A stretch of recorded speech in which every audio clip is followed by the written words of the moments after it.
Στρίψε. Άρη, κάτσε. Άρη, κάτσε. Ωραίος, μπράβο. Ξεκλίπαρε τον. Κάτσε. Μείνε. Και φύγε. Μείνε. Φύγε. Γυρνάς μία στο τέρμα του τέτοιου και λες μείνε και γυρνάς. Μείνε.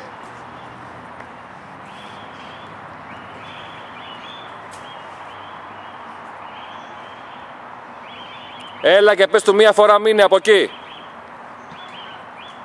Μίλα του μείνε. Μείνε. Και έλα.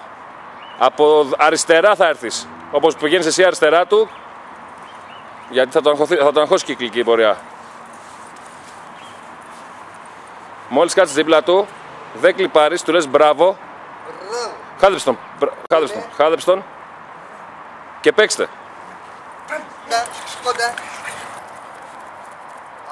Άρη, κάτσε. Ωραίος. Χάδεψε τον. Τώρα αφήσουμε για την ψιλοβαρέθηκε. Ένα κάτσε μήνε θα του κάνεις. Okay. Και μόλις το κάνεις σωστά θα τον αφήσεις να παίξουμε. Πόδι. Πας πέρα. Άρη. Πας πέρα, τον κάνεις, γυρνάς, του λες κάτσε μήνε.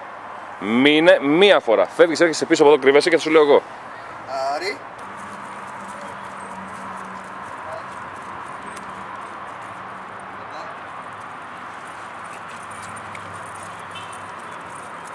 Άρη, κάτσε.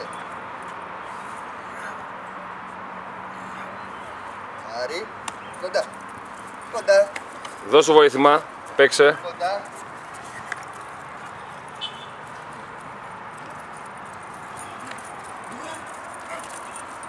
Άρη, κάτω. Μπράβο, πες του.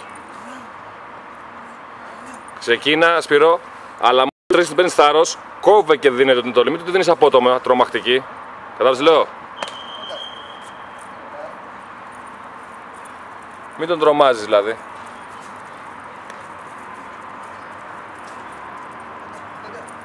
Κοντά. Είσαι στο κορμί σου εσύ. Άρη, κάτω. Είδες γιατί σήκωσε το λεωρί ψηλά. Αυτό που σου είπα, προβλέπει. Το λεωρί ψηλά, θα μάθει με το λεωρί ψηλά, βέβαια αυτό αργότερα θα το σπάσει. Αλλά το λεωρί θέλω να το έχει χαλαρά, δεξί χέρι κάτω. Και ό,τι κάνει, αν κάνει. Περίμενε λίγο, να κλείσω. Κοντά. Άρη, κάτσε. Ωραίος, χάδεψε τον. Τώρα αφήσουμε για την ψιλοβαρέθηκε. Ένα κάτσε μήνε θα του κάνεις. Okay. Και μόλις το κάνεις σωστά θα τον αφήσεις να παίξουμε. Πόδι. Πας πέρα. Άρη. Πας πέρα, τον κάνεις, γυρνάς, του λες κάτσε μήνε. Μήνε μία φορά. Φεύγεις, έρχεσαι πίσω από εδώ και θα σου λέω εγώ.